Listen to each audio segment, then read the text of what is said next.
Hey man, the elevators don't work. Star Citizen Alpha 3.17.2 is out, and with it, a brand new dynamic event, the Siege of ORISON, which I have finally been able to try, and in this video I will give you my first impressions.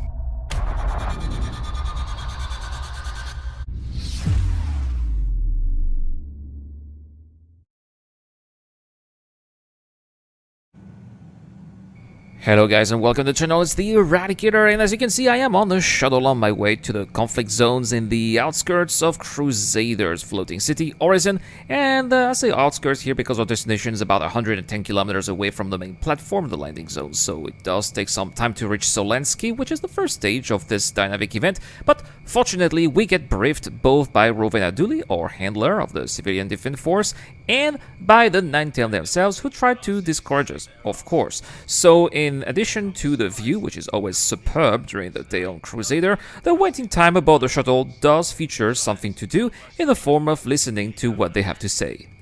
So the best thing you can do is get back on that shuttle. It ain't your problem. Alright, so now I'm about to step foot on the first platform, Solensky, and I gotta say that my first impression is just how daunting this place is. I mean, it is filled with obstacles, debris, dead bodies, and most impressive of all, its size. I mean, we're talking about an environment as big as the central landing zone with multiple buildings that we have to enter and clear, and there are just enemies coming from anywhere. It's very impressive. And the first questions that came through my mind were, of course, where should I go and what should I do? And luckily, you do have some instructions in your UI giving you your objectives and maps frequently placed around the platforms that you can use to get your way around. So next, I'm going to give you a tip that I believe is key to, not necessarily to success, but at least to your very survival. Do not go there alone. As I mentioned before, the conflict zone is very large and spread over several platforms, and make no mistakes, you will eventually get lost or confused, and going with other people has helped me orienting myself much better than the times I was alone. Also, having people fighting by your side could be your insurance policy, because you should by no means make the mistake of assuming you are better than an entire army of AIs. Sure, right now the AI is mostly lagging, unresponsive, or erratic, dare I say, but it can sometimes work as intended, and that's when it becomes dangerous, especially if there are several NPCs targeting you from multiple points.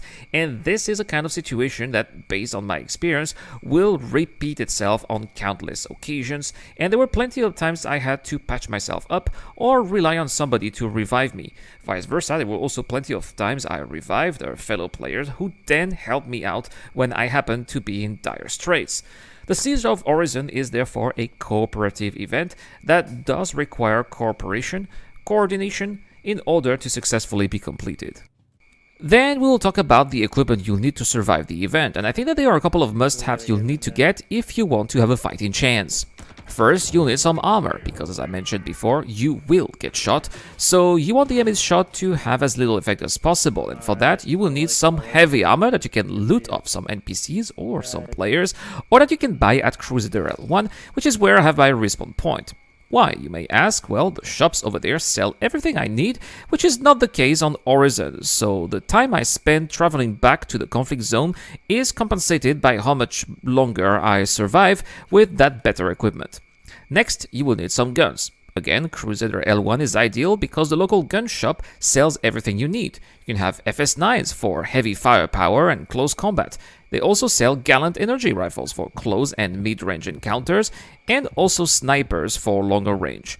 I would of course advise you not to put all of your eggs in the same basket and get two different types of weapons. Personally, I love a Gallant and grenade launcher combo that I would have, for example, looted at Jumptown or Security Post Carré, or of course a Gallant and an FS9 that you can buy here at the rest stop.